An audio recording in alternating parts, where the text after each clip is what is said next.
What's up, everybody? This is Alex Christopher from the Duran, and I'm here with Peter Lavelle, host of RT's Crosstalk. And today we're going to be talking about the end of the New World Order and President Trump. So, Peter, we just finished a pretty historic couple of weeks, starting with the G7, moving to Singapore and the deal with North Korea, or the impending diplomacy between the U.S. and North Korea. And Trump is back in the U.S. dealing with Mueller probes and the whole Russia collusion hoax and all these things. The Inspector General report is going to be coming out, I believe, tomorrow, actually, which will focus on the Hillary Clinton emails, James Comey. And much more. And much more. So we got a whole lot of activity going on, foreign policy-wise and also domestically in the U.S. But one thing that definitely is shining through is that Obama's neoliberal New World Order has definitely come crashing down. Tell us what's happening with the past and how the Trump future will shape the world and foreign policy. One of the reasons why I wanted to do this, because I think it's very interesting. I mean, ever since the end of the Cold War, George Bush Sr.'s famous speech in Ukraine, in Kiev, imploring upon them to stay within a non-communist Soviet Union, and he called it the New World Order. Well, ever since then, that phrase has just gone all over the place. I really don't know what it means. But one thing is absolutely undeniably clear is the old order is coming to an end. And you mentioned at the start of our chat here, we can look at the G7 in Canada and we can look at Singapore. These are very interesting signposts. Let's take a look at Korea first. Korea, the Cold War has been over for a quarter of a century, but finally the last Cold War conflict may be coming to an end. And I think it's very, very important. I remain cautiously optimistic. We're going to see where it goes. But I commend both leaders for what they've been able to accomplish so far. It's really quite sad how the Democrats and liberals have just poured cold water on it. But that's not surprising, and that's the whole point of our conversation, is that, you know, we have now a president of the United States that says, look, the entire Atlantic Alliance, the entire Pax Americana was designed as an anti-communist coalition. You don't have to talk about values. You don't have to talk about capitalism and democracy, because that's not what it was about. That was the cover. That's, you know, it's like putting lipstick on a pig, okay? The fact of the matter is the conditions for that world order, which may have had a good reason to come into being, that's a different topic, but it's coming apart at the seams. Because let's take the Europeans, G7. Trump is saying, because of American largesse, you all became rich. It hollowed out our middle class, hollowed out our industry. And on top of it, you're rich and you don't want to pay for your defense. Well, start paying for your defense. That is very clear. And what the Europeans are saying, they want to keep the old order because it's nice and comfortable for them. But Donald Trump will turn back and say, so look, you want me as president of the United States to protect your borders, but liberals in my own country won't let me protect our own borders in the United States, okay? Obviously, I'm making reference to the wall. Then we look at North Korea. The entire, or big chunk of the military industrial complex in the United States, they depend on a conflict in Korea. They depend on it, all right? Trump said, and remarkably, he said he wants to take U.S. troops out of Korea. Yeah, 68 years after the fact, yeah, it's time to go home. Is South Korea a poor country? No, it's a very rich country. The United States helped make it become rich. They can defend themselves. They have to work with their neighbors. Okay, so, you know, and the Japanese are saying the same thing, you know, they want the United States to stay there. You know, we always hear about these stories about Okinawa and Japanese girls being attacked and whatnot. But, you know, the liberal elites, they like it. You know, Japan can spend money on itself and let the Americans defend them. Someone like Donald Trump saying, no, that contract is over a long time ago. I got to build bridges at home. I got to build infrastructure. We need to upgrade the American economy to become competitive, because we're not competitive because we have bad deals. And I'm not trying to mimic Donald Trump here. I'm supporting an idea. Now, what's happening is that it doesn't necessarily mean something, the end of the old order is going to bring in something good. I'm not sure of that. I don't know what the future is going to be. But what's very, very interesting is that we have to ask the question: is Donald Trump's America First compatible with the old neoliberal mentality? Well, the answer is obviously no if we take the last few weeks. Now, how this evolves, I don't know. But one thing is really clear to me is that we live in an intensely competitive world right now, and Donald Trump has realized the U.S. has to remain competitive, or else it's just going to be literally having its economy taken apart. Well, what's left in the United States? The financialization of the economy. Well, that doesn't really create great jobs for people. That doesn't create disposable income, and it's ephemeral. I mean, these kinds of financial elites don't have any allegiance to any country. Okay, they have an allegiance to their own 1% and whatnot. So this is one of the reasons why we see the liberal corporate media just going nuts over what happened at G7 and with Singapore. It's not just those two events. It's a unraveling of a artifice that has taken care of them. I mean, they have allegiance to this, and they're not going to let it go easy. I mean, some of the things that are saying Trump gets along better with dictators than our friends. I mean, what a caricature! What a caricature! That's ridiculous. No, sorry, the handout. The global welfare state is coming to an end, folks. Get used to it. Get used to it. What are the Europeans and what have the Canadians done for the United States? What has Japan done for the United States? I'm waiting. Yeah. I'm waiting. That's Trump's main argument, I think. Yeah. Well, I mean, I live in Russia. Russia is looking after its own interests, and I think that's perfectly logical. Okay, it's defending its borders, defending its sovereignty. And this is common sense. And also, Trump's commentary about Russia should be at the table. Number one, Russia doesn't want to be at the G7 table, not that I can detect. And you have to remember, Russia wasn't kicked out, it was suspended. And Russia has never once since then asked to be unsuspended, okay? Not once, okay? I don't think it's interested in that forum any longer. But Trump is actually right in saying, why are we in the confines of these 7 countries? Why is it meaningful in 2018?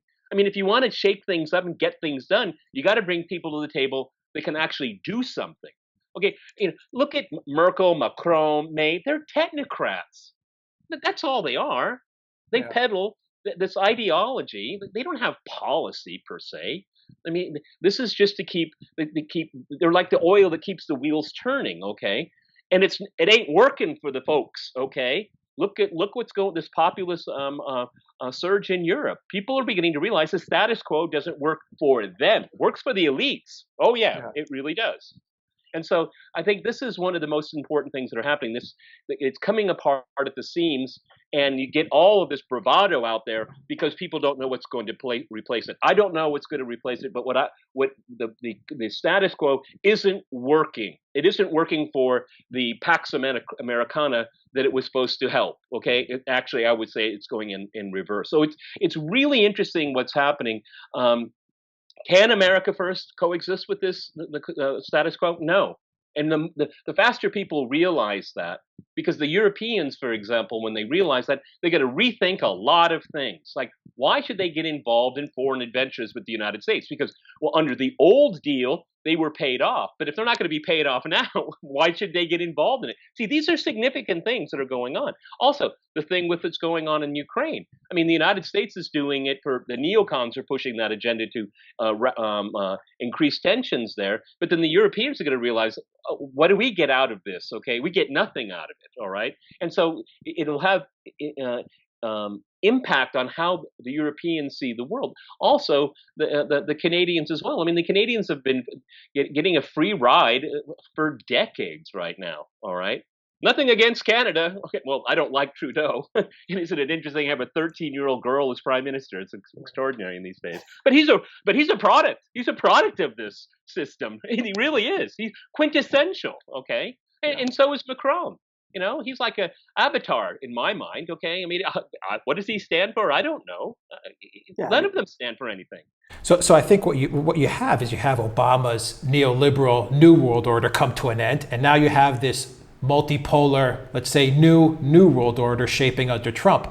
And what I think is happening in Europe, going off of your Europe, what you're just saying about Europe right now, is you're starting to see that Europe is also starting to take an Italy first policy, an Austria first policy, and you're seeing infighting right now. You're seeing Italy having a spat with France over the migrant issue. You're seeing Austria close mosques, and you're seeing, now Austria is coming, into dispute with Germany because of what they're doing in Turkey, because of what they're doing with the mosque closure. So can you say that Trump is actually having a very profound effect on Europe and the European Union as to how they think as well? I'm like, it's kind of like a chicken and an egg thing. I mean, this has been coming into being slowly but surely.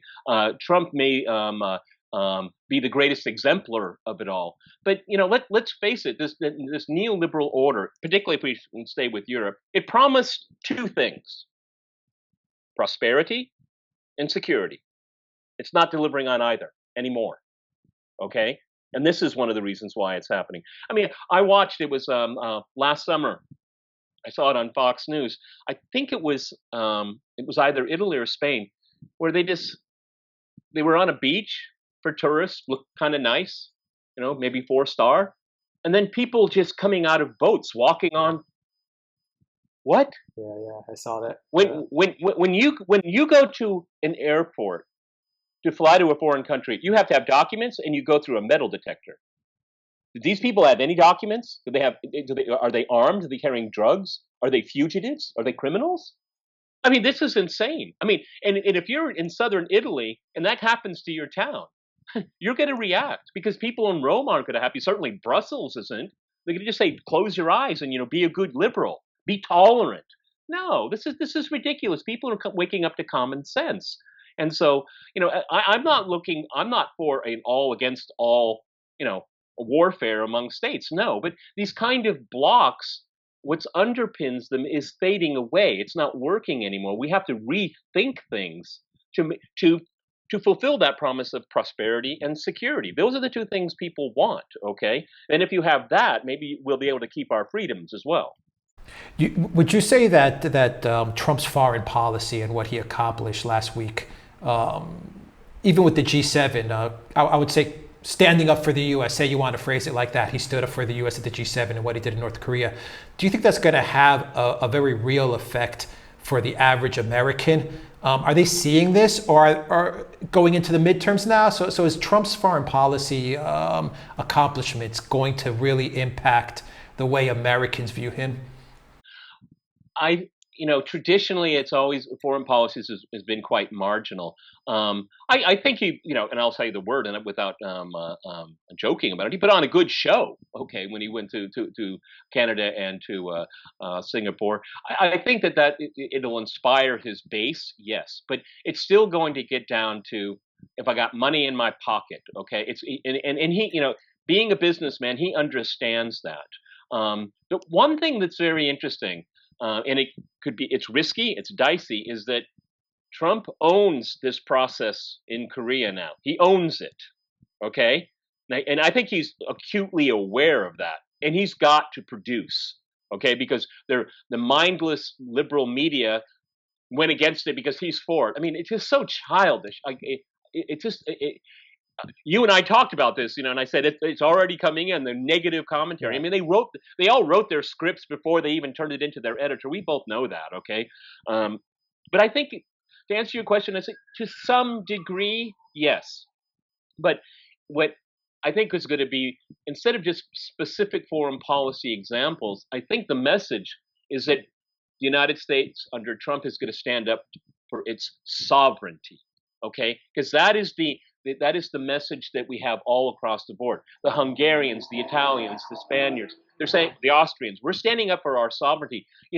That was a word it's a word that hasn't been used for decades. Okay, because no borders, we're all for values, and I'm okay, you're okay. No, that didn't work, and it isn't working. And so I think this is what is coming into play here, and I think that will resonate with voters, is that Trump stands up for the sovereignty of the United States. Now, of course, this whole issue with immigration, these feckless Republicans in Congress, oh my God, they need a whole new generation. These old horses have to go. All right. I mean, they're masquerading. They call themselves Republicans. They're just as liberal as Chuck Schumer and Nancy Pelosi. I mean, I find it just unconscionable. I mean, the message of 2016 was so clear. Hello, it was there. Now, the Republican Party has to act upon it. So, what kind of coattails Donald Trump will have, it depends on the Republicans who are going to be running. But, to again kind of answer your question, the foreign policy will resonate in the sense that America is looking after itself. Okay, a lot of people are not going to understand the intricacies of the North Korean situation. I mean, even the mainstream media doesn't. I mean, Rachel Maddow found out yesterday that North Korea borders Russia. Wow, she said that on live television. I wish I got paid 30 grand a day. For those wonderful insights. Okay? She's a Rhodes Scholar. I thought that this morning having my coffee, and this is what we get with a Rhodes Scholar. So, I mean, this old order is coming to an end because it has no reason to exist anymore outside of serving the privileged class, okay, and the privileged elites. It's a spent force for hundreds of millions of people in the Western world. It's a spent force. And the more it's a spent force, they keep shoving identity politics down our throat, and the people are pushing back. And this whole agenda of this identity politics, it is really insidious, and it is very powerful, and it has a lot of power. It has the media, it has Hollywood, it has financial interest people, like the Soros people and people like that, really pushing it hard. I mean, we in the alternative media, we're a minority, but we have a very focused voice, and I think that's why people come and watch these videos. So going off of the identity politics, there's a lot of chatter in D.C. that the Democrats are actually consulting with Hollywood to prepare their message going into 2018.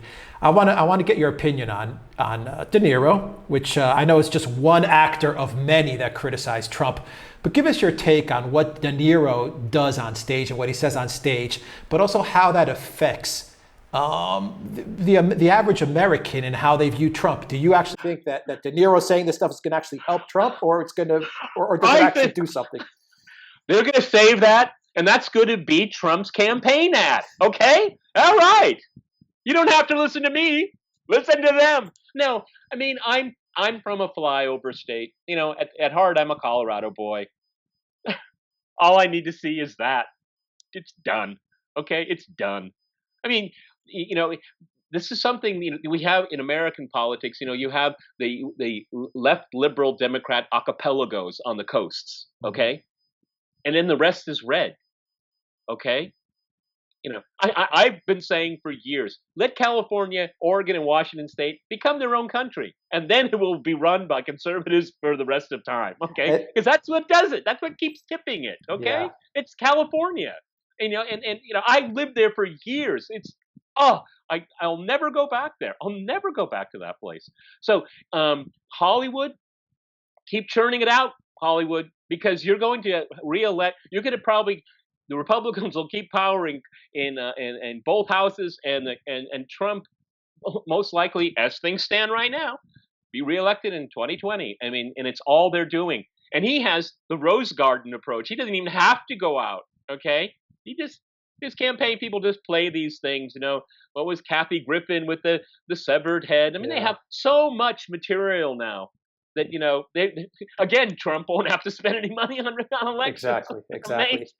One final question I have for you, Peter, and this goes, I want to go back to Russia and ask you a question. Do you think that Trump, given all the investigations and the Mueller investigation and the IG report coming out, there's been rumors that there may be a summit with Putin. Do you think that Trump will risk having a summit with Putin before the 2018 midterms? I don't think he will, because I don't think there is a reason to. Just meeting for a photo op isn't enough. I mean, there would have to be, unlike the unconventional summit in Singapore, which is a truly unconventional situation that was being played out there. The situation with Russia, I think, is very different.